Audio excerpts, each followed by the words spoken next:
ಜೈ ಶ್ರೀಮಾತ. ತ್ರಿಮೂರ್ತಿ ವರದೋ ನಾಮವೆಂಬ 2ನೇಯ ಅಧ್ಯಾಯ.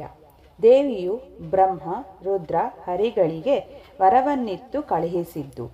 ಪರಮ ಮಂಗಳವೆನಪ ದೇವಿಯು ಕರುಣದಲ್ಲಿ ವರವಿತ್ತು ಅಜಶಂ ಕರನ ಹರಿಯನು ಕಳುಹಿಸಿದಳು ಮಂಗಳೇ ಪರಬ್ರಹ್ಮೆ. ಬ್ರಹ್ಮ, ರುದ್ರ, ಹರಿಗಳ ತಪಸ್ಸಿಗೆ ಮೆಚ್ಚಿ ದೇವಿಯು ಮಮತೆಯಿಂದ ತುಂಬಿ ಓಡಿದಳು. ತನ್ನ ಮಕ್ಕಳು ಬಹಳ ಬಳಲಿದರೆಂದು ದೇವಿಯು ಸೀರೆಯ ಸೆರಗನ್ನು ಕಟ್ಟಿ ಮುಖದ ಮೇಲೆ ಬೆವರಿನ ಮುತ್ತುಗಳುಂಟಾಗಲು ಸೀರೆಯ ನರಿಗೆಗಳನ್ನು ಮುದುಡಿ ಹಾರಗಳನ್ನು ಎಡಗೈಲಿ ಹಿಡಿದು ಮಕ್ಕಳನ್ನು ಯಾವಾಗ ನೋಡಿಯೇನು ಎಂಬ ಮಮತೆಯಿಂದ ಆಕಾಶ ಮಾರ್ಗದಲ್ಲಿ ಬಂದಳು. ಶೌನಕನೇ ಕೇಳು. ಆಗ ಆಕಾಶದಲ್ಲಿ ಜ್ಯೋತಿಯ ಪ್ರಭೆ ಹರಡಿತು. ಅದು ಕಣ್ಣು ಕುಕ್ಕುವಂತಿತ್ತು. ದೇವತೆಗಳೆಲ್ಲರೂ ಬಂದು ನೆರೆದರು. ವಾದ್ಯಗಳು ಮೊಳಗಿದವು. ಕಹಳೆ ಚೀರಿತು. ಚಾಮರಗಳು ಹಾರಿದವು. ಸತ್ತಿಗೆಯು ಸಾಲು ಸಾಲಾಗಿ ನಿಂತಿತು. ಬ್ರಹ್ಮನಿಗೆ 100 ಮುಖಗಳು, ವಿಷ್ಣುವಿಗೆ 200 ಮುಖಗಳು, ರುದ್ರನಿಗೆ 300 ಮುಖಗಳು ಆಗಿ ಅದೇ ಸಹಸ್ರಗಳಂತಾಗಿ ಅಗಣಿತವಾಗಿ ತೋರಿ ಬಂದವು. ನಂದಿಯೇ ಕೇಳು. ಅತ್ತಿಯ ಮರದಲ್ಲಿ ಮೊದಲಿನಿಂದ ತುದಿಯವರೆಗೆ ಕಾಯಿಗಳು ತುಂಬಿರುವಂತೆ ಮೂಲ ಪ್ರಕೃತಿಯಲ್ಲಿ ಬ್ರಹ್ಮಾಂಡವಿದೆ. ಒಂದೊಂದು ಅಜಾಂಡಕ್ಕೂ ನಮ್ಮಂತೆ ಕತ್ತುಗಳಿರುವರು. ಆ 3 ಬ್ರಹ್ಮಾದಿಗಳನ್ನು ವಿವರಿಸಿ ಹೇಳಲು ಸಾಧ್ಯವೇ ಇಲ್ಲ. ಹೇಳಲಿಕ್ಕೆ ಅಜಾಂಡವು 500 ಕೋಟಿ ಯೋಜನವೆಂಬುದು ಬಹಳ ಕಡಿಮೆ.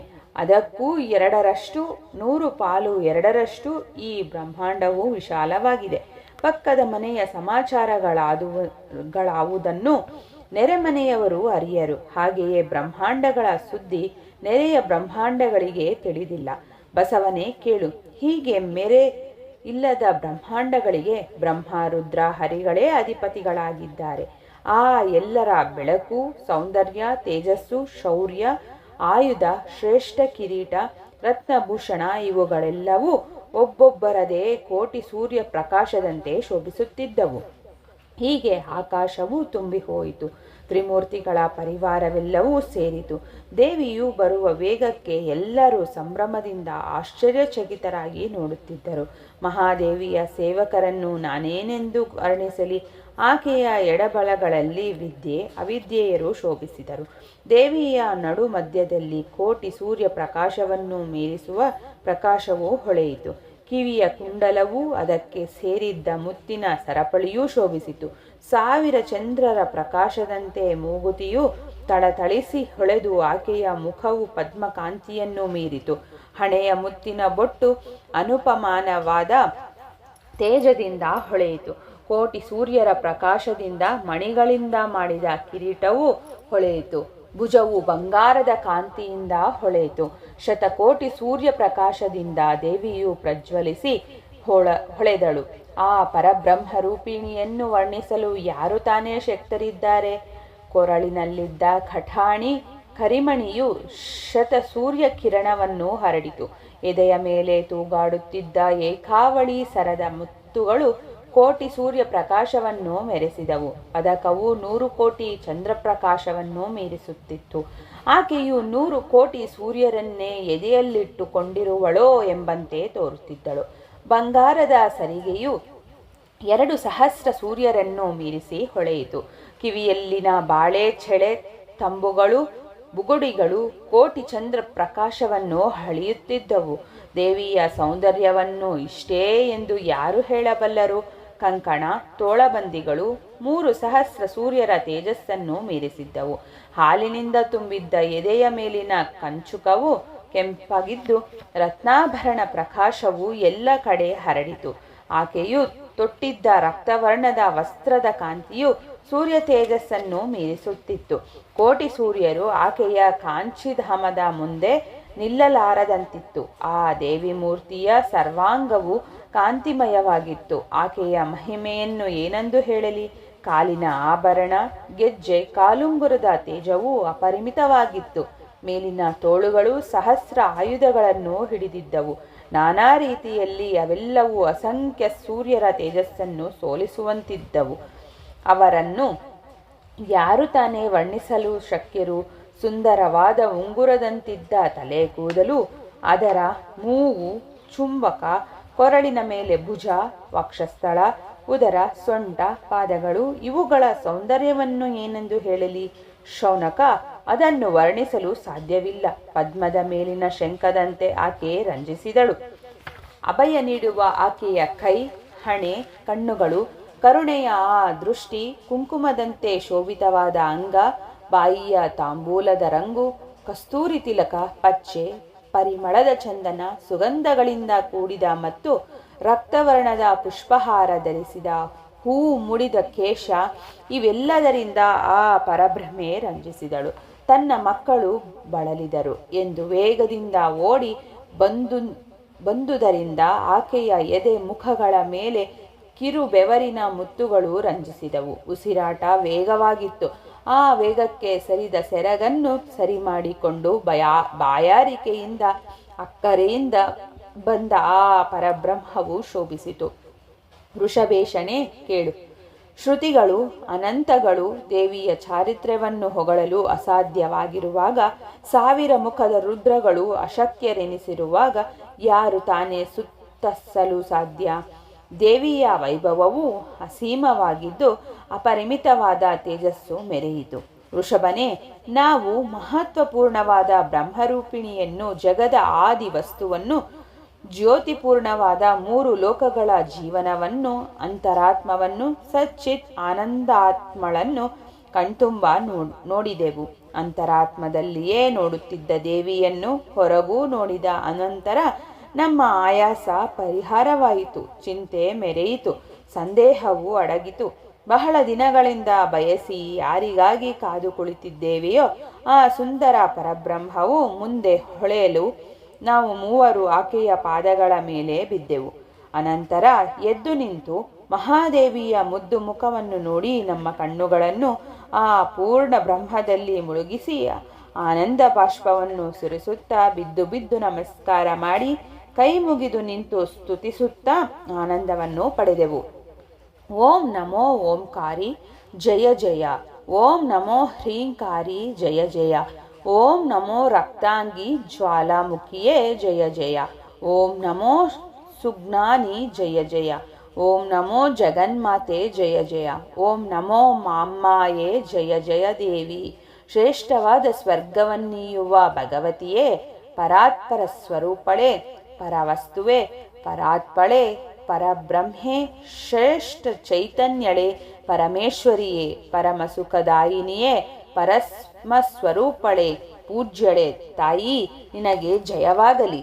ನಿತ್ಯಳೆ, ನಿರ್ಗುಣಳೆ, ವಿಕಾರರಹಿತಳೆ, ನಿರಸ್ತ ಪೂರ್ಣ ಬ್ರಹ್ಮೆ, ನಿರ್ಗುಣಳೆ, ನಿತ್ಯವೂ ಸರ್ವವನ್ನು ಈಕ್ಷಿಸುವಳೆ, ನಿರುಪಾದಿಕ ಆನಂದವೀಯುವವಳೆ, ನಿತ್ಯ ವಸ್ತುವೆ, ಶುಭ ಕಾಂತಳೆ, ಶಾಂಭವಿಯೇ, ನಿತ್ಯ ಮಂಗಳೆಯೇ, ನಿರ್ವಿಕಲ್ಪಳೆ, ಪ್ರತ್ಯಗಾತ್ಮಳೆ ದೇವಿ, ನಿನಗೆ ಜಯವಾಗಲಿ ಎಂದು ನಾವು ಮೂವರು ಈ ರೀತಿ ಸ್ತುತಿಸಿ ಕೈ ಜೋಡಿಸಿ ನಿಂತೆವು. ನಮ್ಮ ಕಾಲುಗಳು ಥರಥರನೆ ಕಂಪಿಸಿದವು. ಏನು ಹೇಳಲಿ, ಶ್ರೀದೇವಿಯ ಲಾವಣ್ಯವನ್ನು ನೋಡಲು ಈ ಕಣ್ಣುಗಳು ಅಶಕ್ತವಾಗಿ ನಾವು ಪರವಶರಾಗಿ ಕೆಳಗೆ ಬಿದ್ದೆವು. ಆಗ ದೇವಿಯು ನಮ್ಮನ್ನು ಕಂಡು ನಾವಿದ್ದಲ್ಲಿಗೆ ಬಂದು ಮೂವರ ತಲೆಗಳನ್ನು ಎತ್ತಿ ತೃಪ್ತಿಯಾಗುವಂತೆ ಮುಖಗಳನ್ನು ನೋಡಿ ನಮ್ಮನ್ನು ಮುದ್ದಾಡಿ ಮೈ ಕೈ ತಲೆಗಳನ್ನು ನೇವರಿಸುತ್ತಾ, ಮಕ್ಕಳೇ, ನಿಮ್ಮನ್ನು ಈ ರೀತಿ ಆಯಾಸ ಪಡಿಸಿದವರ್ಯಾರು ಎಂದು ದುಃಖದಿಂದ ಕೇಳಿದಳು. ಅನಂತರ ದುಃಖದಿಂದ, ಇಂಥ ಹಸುಗೂಸುಗಳನ್ನು ಬಿಟ್ಟು ನಾನು ಇದ್ದೇನಲ್ಲ, ಅದು ಸರಿಯೇ? ಶ್ರುತಿಗಳೆಲ್ಲವೂ ನಾನು ಭಕ್ತಾಧೀನೆ ಎಂದು ಹೇಳುವವು. ಅದೇಕೋ ನಾನು ಪರಮ ಪಾಪಿ, ನನ್ನನ್ನೇಕೆ ಹುಚ್ಚರಂತೆ ಭಜಿಸಿದಿರಿ? ನಾನು ಕರುಣಾಳು ಎಂಬುದಕ್ಕೆ ಅಪಕೀರ್ತಿ ಬಂದಿತು. ನಿಮ್ಮನ್ನು ನೋಯಿಸಿ ನಾನು ಈ ಅಪಕೀರ್ತಿ ಹೊತ್ತೆ. ಶಿವ ಶಿವ, ನನ್ನ ನೇತ್ರಕ್ಕೆ ಬ್ರಹ್ಮವೆಂದು ಭಜಿಸುವರೋ ಕುರಿಗಳು 3 ಶಿಶುಗಳನ್ನು ಬಿಟ್ಟು ಹೋಗಿ ಸತ್ತರೋ ಬದುಕಿದರೋ ಎಂಬುದನ್ನು ವಿಚಾರಿಸದ ನನ್ನಂಥ ಕಲ್ಲು ಹೃದಯದವರು ಹುಟ್ಟುವುದಿಲ್ಲ. ಮಕ್ಕಳನ್ನು ಇಷ್ಟು ಕಷ್ಟಪಡಿಸಿದ ನಾನು ಇನ್ನೂ ಇರಬಹುದೇ ಎಂದು ತಲೆಯನ್ನು ಬಗ್ಗಿಸಿದಳು. ಅನಂತರ ಮೂವರನ್ನು ತೊಡೆಯ ಮೇಲೆ ಇಟ್ಟುಕೊಂಡು ಮೈಕೈಗಳನ್ನು ತಡಹಿ, ಪುತ್ರ, ಸ್ನೇಹದಿಂದ ತುಂಬಿದವಳಾಗಿ ಆನಂದ ಬಾಷ್ಪ ಸುರಿಸುತ್ತಾ ಇನ್ನು ದುಃಖಿಸುವುದರಿಂದೇನು ಫಲ? ಮಕ್ಕಳೇ, ನಿಮಗೆ ಬೇಕಾದ ವರಗಳನ್ನು ಸ್ವಲ್ಪವೂ ಸಂಶಯವಿಲ್ಲದೆ ಕೇಳಿ ಎಂದು ಕರುಣೆಯಿಂದ ನುಡಿದಳು. ಆಗ ನಾವು ನಮ್ಮ ತಲೆಗಳನ್ನು ದೇವಿಯ ಕಾಲುಗಳ ಮೇಲೆ ಇಟ್ಟು ನಮಸ್ಕರಿಸಿ, ತಾಯೇ, ಬೇಡಲಿಕ್ಕೆ ನಮಗೇನು ಉಳಿದಿಲ್ಲ. ನಿನ್ನನ್ನೇ ಕಳೆದುಕೊಂಡಿದ್ದ ನಾವು ನಿನ್ನನ್ನು ಹೊಂದುವುದೇ ನಾವು ಕೇಳುವ ವರ. ಯಾರೇ ಆಗಲಿ ದೇವಿಯ ಚರಣವನ್ನು ಭಕ್ತಿಯಿಂದ ಪೂಜಿಸುವವನೇ ಪುಣ್ಯವಂತನು. ಅವನು ಕೈವಲ್ಯ ಸುಖವನ್ನು ಹೊಂದುತ್ತಾನೆ. ಇದು ಸತ್ಯ. ದೇವಿ, ನಿನ್ನ ಸೇವೆಯನ್ನುಳಿದು ಬೇರೇನೂ ನಮಗೆ ಕೊಡಬೇಡ, ಈ ವರವನ್ನು ಮಾತ್ರ ಕೊಡು ಎಂದು ಬೇಡಿದೆವು. ಆಗ ದೇವಿಯು, ಮಕ್ಕಳೇ, ನೀವು ಇಚ್ಛಿಸಿದ ವರವನ್ನು ಕೊಟ್ಟಿದ್ದೇನೆ. ನಿಮ್ಮನ್ನು ಅಗಲಿ ನಾನು ಜೀವಿಸಲಾರೆ. ಇಷ್ಟು ದಿನ ನಿಮ್ಮನ್ನು ಅಗಲಿದುದೇ ಸಾಕು. ನೀವು ಎಲ್ಲಿದ್ದರೆ ನಾನು ಅಲ್ಲಿರುತ್ತೇನೆ. ನಾನೇ ನೀವು. ಇದು ನಿಜ. ಮಕ್ಕಳೇ, ನೀವು ಈ ಜಗತ್ತನ್ನು ಪಾಲಿಸಿರಿ. ನೀವು ಮೂವರೇ ಈ ಜಗದ ಕರ್ತೃಗಳು. ನಿಮಗಿಂತ ಶ್ರೇಷ್ಠವಾದ ಬೇರೆ ಯಾರೂ ಕರ್ತೃಗಳಿಲ್ಲ.